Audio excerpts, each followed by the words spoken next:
The Wreck of the Titan, or Futility, by Morgan Robertson. Narrated by Zach Walz.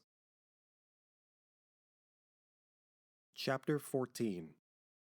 It was near noon of the next day that Rowland, seated in a steamer chair with Myra and looking out on a sail-spangled stretch of blue from the saloon deck of a westbound liner, remembered that he had made no provisions to have Mrs. Selfridge notified by cable of the safety of her child, and unless Mr. Myra or his associates gave the story to the press, it would not be known. Well, he mused, joy will not kill, and I shall witness it in its fullness if I take her by surprise. But the chances are that it will get into the papers before I reach her. It is too good for Mr. Myra to keep. But the story was not given out immediately.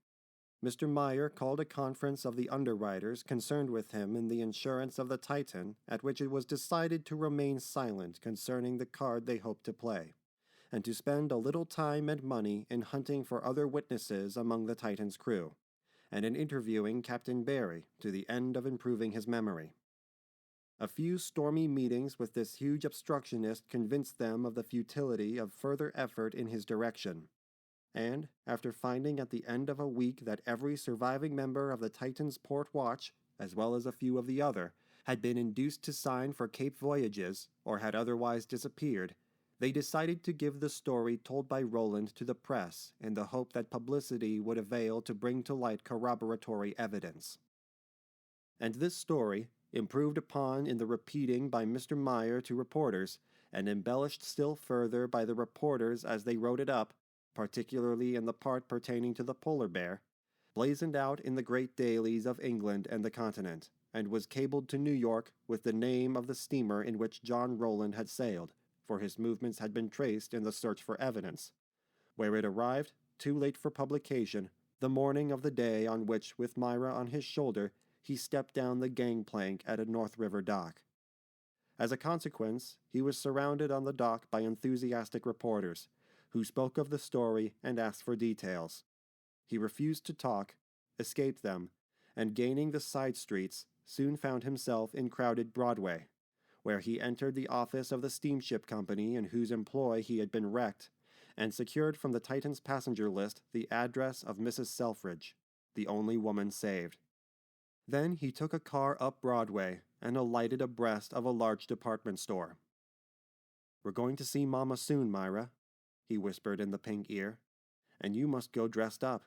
It don't matter about me, but you're a Fifth Avenue baby, a little aristocrat. These old clothes won't do now." But she had forgotten the word mama, and was more interested in the exciting noise and life of the street than in the clothing she wore.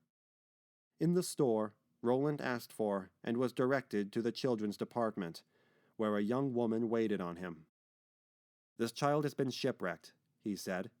"I have $16.50 to spend on it. Give it a bath, dress its hair, and use up the money on a dress, shoes and stockings, underclothing, and a hat." The young woman stooped and kissed the little girl from sheer sympathy, but protested that not much could be done. "Do your best," said Rowland. "It is all I have. I will wait here."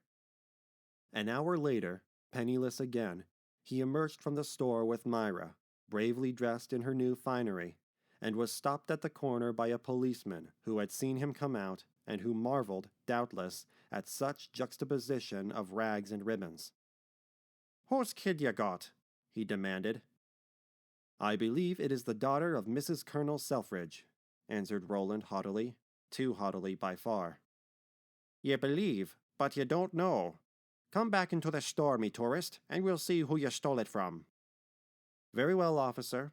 I can prove possession." They started back, the officer with his hand on Rowland's collar, and were met at the door by a party of 3 or 4 people coming out. One of this party, a young woman in black, uttered a piercing shriek and sprang toward them. "Myra!" she screamed.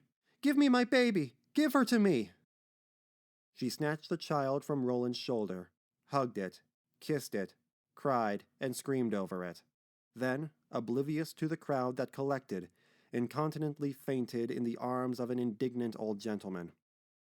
"You scoundrel!" he exclaimed, as he flourished his cane over Rowland's head with his free arm. "We've caught you. Officer, take that man to the station house.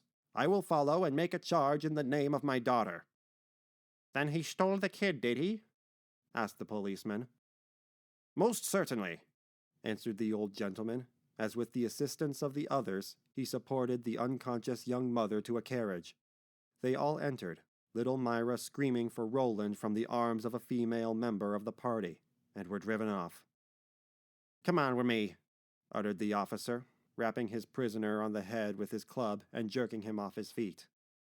Then, while an approving crowd applauded, the man who had fought and conquered a hungry polar bear was dragged through the streets like a sick animal by a New York policeman. For such is the stultifying effect of a civilized environment. End of chapter 14. For more audiobook narrations and classroom literature, subscribe to the channel.